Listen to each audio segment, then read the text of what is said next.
Assalamualaikum. Ini kunci. Masih terus masyarakat. Encik Damong. Ini kunci. Assalamualaikum. Tahu piket? Pak Didol piket? Lero. Dokter umum Didi. Yang harus piket malamnya dokter umum Jid? Barka. Terote? Suwardi. Mandua Hanaino. Adrone yang perawat Lero. Alasan dokter yang piket Hanai Tamong malamnya. Hana pemberitahuan. Kondisi lagi nyo wadro ni dalam Tamong Honda kena dari apa dia? Posiplo.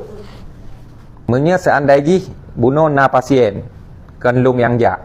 Pasien gawat darurat. Negunci pintu. Kiban kondisi pasien, mesti pasiennya gawat darurat. Jadi wadro ne piket di IGD nyo Puskesmas Darul Aman Idicut harap bineh Jalan Negara. Posisi ni kunci.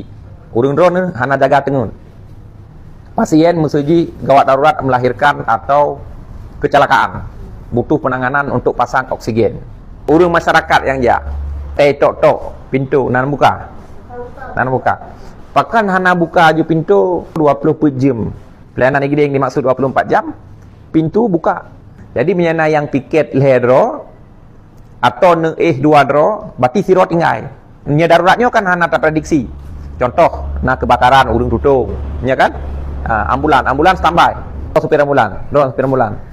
Betul ingin apa? Samping. Okey, kondisi ambulan good. Jadi untuk ukurnya berubah beknali model kunci-kunci. Dalam aturan IGD-nya aktif 24 jam. Long ingin ajak urang drone memandung, bekle mengikuti kebiasaan yang hana jeroh. Ini tapi kebiasaan yang jeroh untuk melayani masyarakat.